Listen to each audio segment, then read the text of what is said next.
il y a certaines chansons auxquelles on ne peut pas toucher. Par exemple, je ne pourrais pas reprendre la question dont il a été question. Ça ne serait pas possible que je la reprenne. Parce que même si l'enregistrement n'est pas parfait, même si on pourrait imaginer que musicalement, derrière, ça soit mieux que ce que ça n'est, c'est un tout. Et il y a des tout auxquels il est interdit de toucher. Et on le sent d'instinct. Je ne sais pas qui tu peux être, je ne sais pas qui tu espères.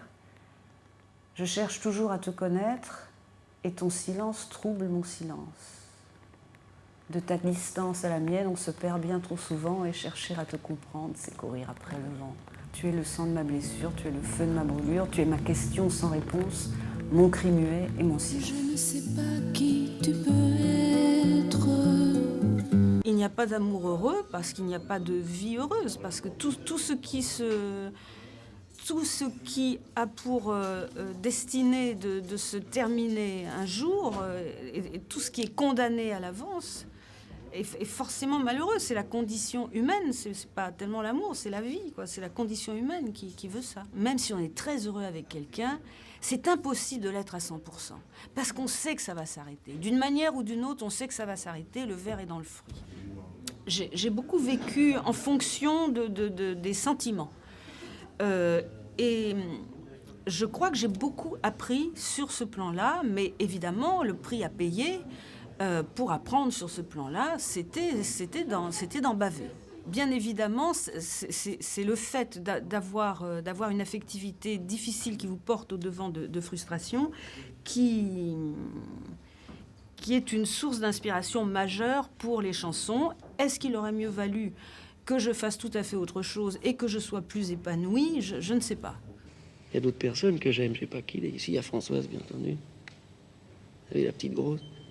Enfin, elle, je l'aime pour plusieurs raisons. D'ailleurs, c'est la première personne qui ait chanté mes chansons. Puis je l'ai trouvée toujours bien. Puis après, il y a quand même d'autres sentiments qui ont joué. Mais enfin, je la trouve toujours bien. Ils se sont croisés, ils n'avaient pas 20 ans. Ils se sont aimés un peu plus tard. Cela fait plus de 40 ans que leur histoire dure en intermittence, en interdépendance. Hardy appellera toujours Dutronc « mon futur veuf » ou « mon petit mari », quelles que soient les circonstances de leur vie. Couple indestructible et détruit, couple séparé mais inséparable, étonnant couple qui a autant besoin de la présence de l'autre que de l'absence de l'autre. Jacques Dutronc a souvent été absent de la vie de Françoise Hardy, mais il a toujours eu de bonnes raisons. Est-ce que ça t'ennuie si je rentre pas dîner ce soir? Parce que là, je suis en plein travail. J'ai un travail énorme à faire. Vas-y, coupe. Donc, excuse-moi, j'ai un travail énorme. Donc, je ne compte pas sur moi pour dîner. Voilà. Bon, alors, je rentre demain. Françoise Hardy ne cache pas son goût pour l'introspection. Elle nous observe aussi, nous fréquente, mais virtuellement via Internet, la radio, la télévision et un incroyable réseau d'amis. Françoise vit dans le monde, mais hors de son tourbillon. L'île Saint-Louis est au cœur de la ville, mais hors de sa fureur. Françoise y vécut presque heureuse de 1969 à 1974 sans Jacques Dutronc. L'île Saint-Louis est comme les chansons de Françoise, intemporelle, une boîte à souvenirs, une invitation à la nostalgie. Est-ce que je peux jeter un coup d'œil à la cour? Parce que c'est là que j'ai habité pendant 4 ans. Oh, vous êtes gentil, parce que ça n'a pas changé du tout. C'est mieux. Ah, c'est mieux, vous trouvez? Ah non, c'est pareil pour moi. Oh, c'est magnifique. Ah, moi, j'étais au dernier ou à l'avant-dernier, je ne m'en rappelle plus. Au dernier, je crois. Non, à l'avant-dernier. J'ai vécu 4 ans dans l'île Saint-Louis, au 10 de la rue. Et c'était la première fois que je vivais dans un endroit qui était entièrement à mon goût et où j'étais entourée vraiment de beauté. La beauté, elle est partout ici. Et puis c'est quand même pendant que j'habitais dans l'île Saint-Louis que mon fils est né.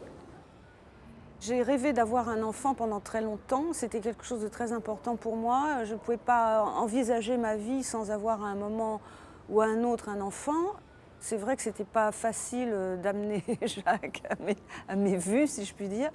Et donc, quand j'ai su que j'étais enceinte, j'habitais en effet ici. Et ça a été vraiment une joie immense qui était juste un peu ternie par le fait que je ne pouvais pas la partager avec Jacques. Comme nous ne vivions pas ensemble, Au bout d'un moment, malgré ma joie d'avoir enfin un petit enfant, un petit garçon, la solitude me pesait. Ça n'était pas une solitude choisie comme celle que je peux vivre aujourd'hui, c'était vraiment une solitude subie.